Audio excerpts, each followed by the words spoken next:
Hello YouTube. Welcome to a little bit of a different video. A little while ago I entered a Warhammer 40k writing competition and my story lost. Um, However, there is another story that is due, or another competition that closes at the end of April.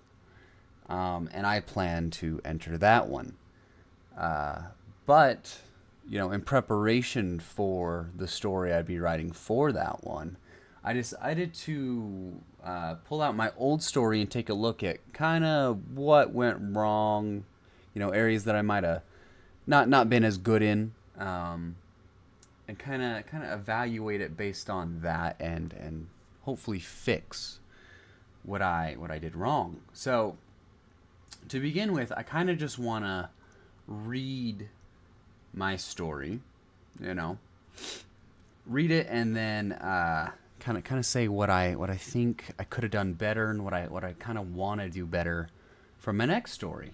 So this is the Orphans of Hive Hollow. All right. They believed we were heroes, the poor bastards. Devoted sons and daughters who had left their homeworld behind to serve the God Emperor. To serve them.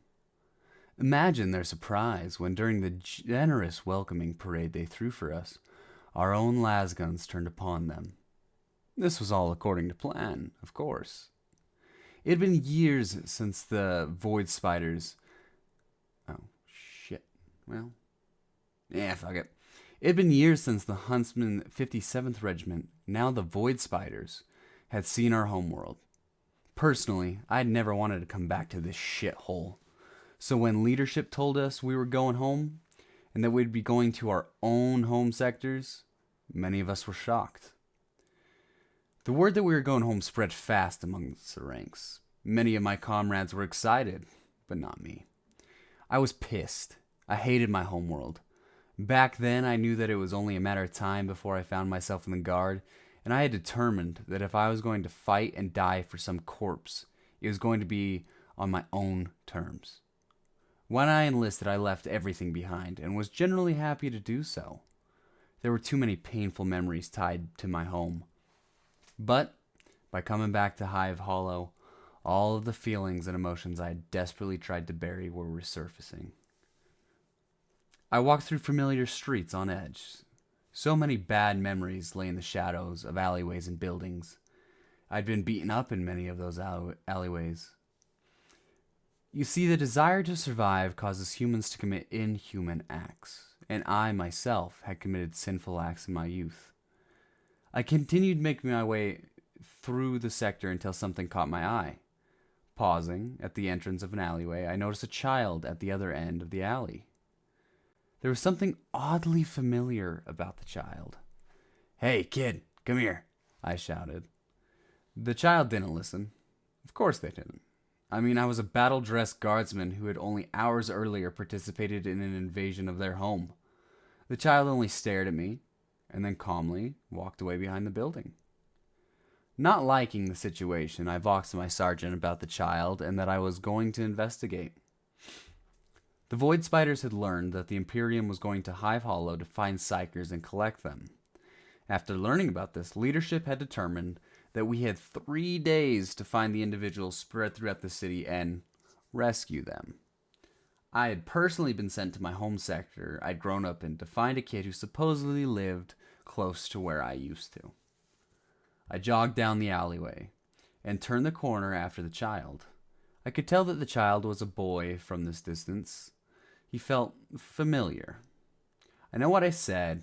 It wasn't that he looked familiar. It was a feeling in my chest that told me I knew this boy. This feeling caused me to follow the child as he guided me through the back alleys and winding passages of Hive Hollow, down into a very familiar neighborhood. My neighborhood.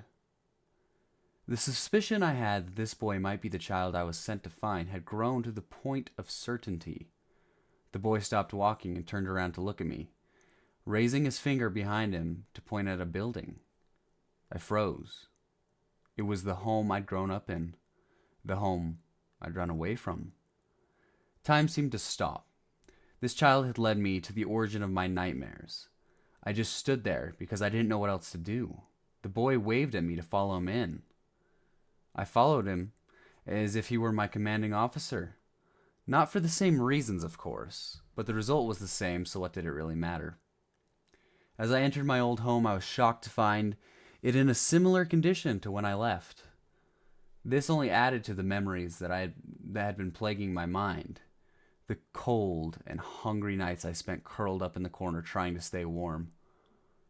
I hadn't been in this room for 9 years, and yet the hold it had over my heart and mind was still there. Shaking, the boy knocked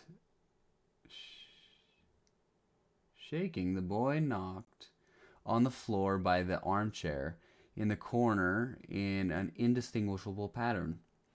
5 seconds after the boy had finished knocking, a trap door in the floor lifted, revealing an individual.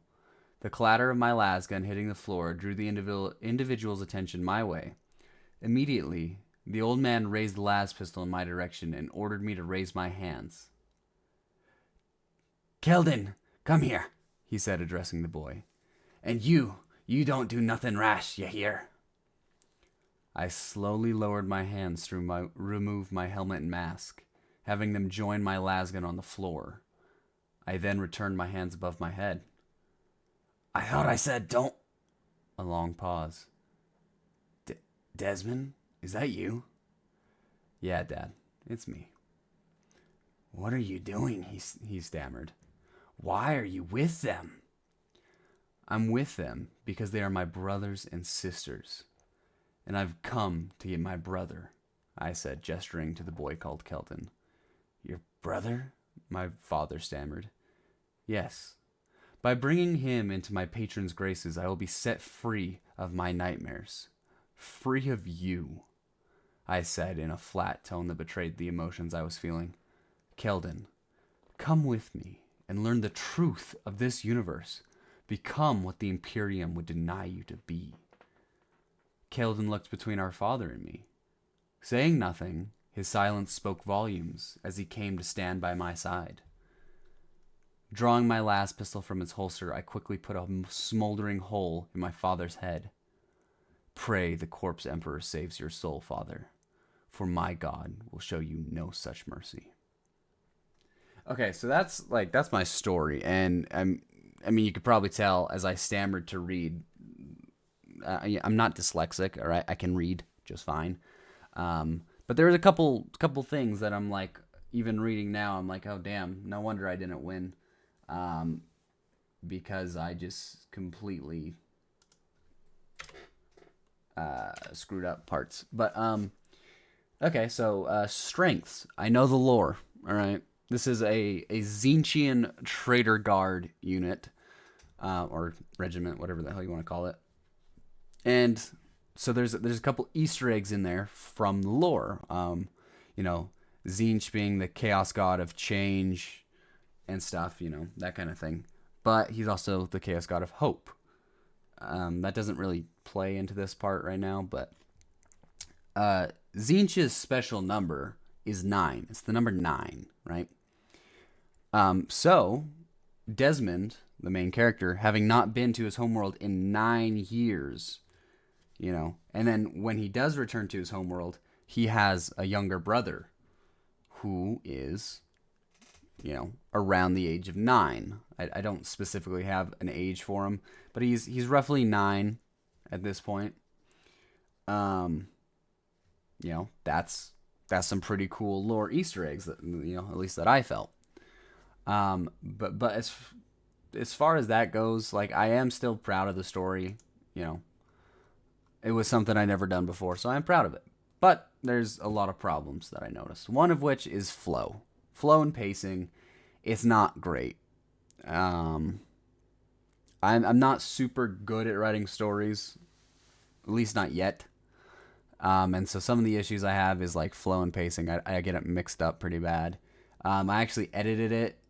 It used to be worse, where I basically had a huge history dump at the beginning, and then the story followed afterwards.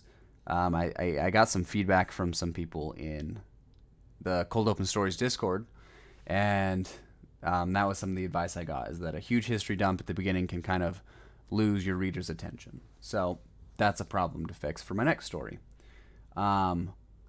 Another one is dialogue. There's hardly any dialogue in the story, and you can totally have a story that has zero dialogue. You can, but for me, it wasn't what I wanted in my story.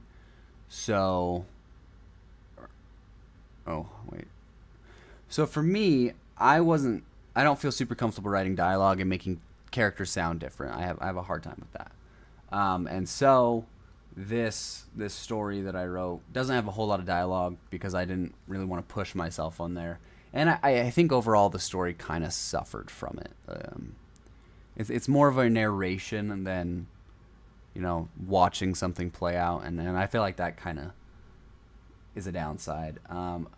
Another is just the weirdness of it. But I don't know. My next story, I'll give y'all a little bit of a heads up, I guess.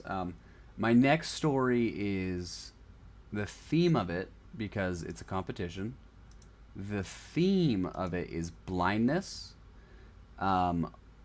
Whether it is physical blindness, ignorance, being blind to things going on around you, that kind of thing. Or stuff like that. So that's the thing, and I'm writing about my Tzeentchian Trader Guard again. Not with the orphans. So the orphans, Desmond and Keldon, are brothers, obviously, and actually, I've made models for them for my Trader Guard army that I have in real life. I actually just finished painting Keldon, who is a psyker, if that wasn't obvious. Yeah. But the next story I'm writing is called, I'll give you the title, and nothing else, nothing really about the story, but it's called The Blight of Ignorance. And so with the title, you can probably tell that I'm going for more of a, not a physical blindness, but a mental blindness, and ignorance. So that is what my next story will be about, and I'm actually pretty far into writing it. I'm really proud of it. I'm liking it a lot more. It is a dialogue exchange. It's a conversation between really two individuals, and I really do like it. I think it's cool. So stay tuned for that. Maybe I'll do another one of these videos if I lose again, or maybe I'll win. And then I'll do a reading of a winning story next time. But, yeah.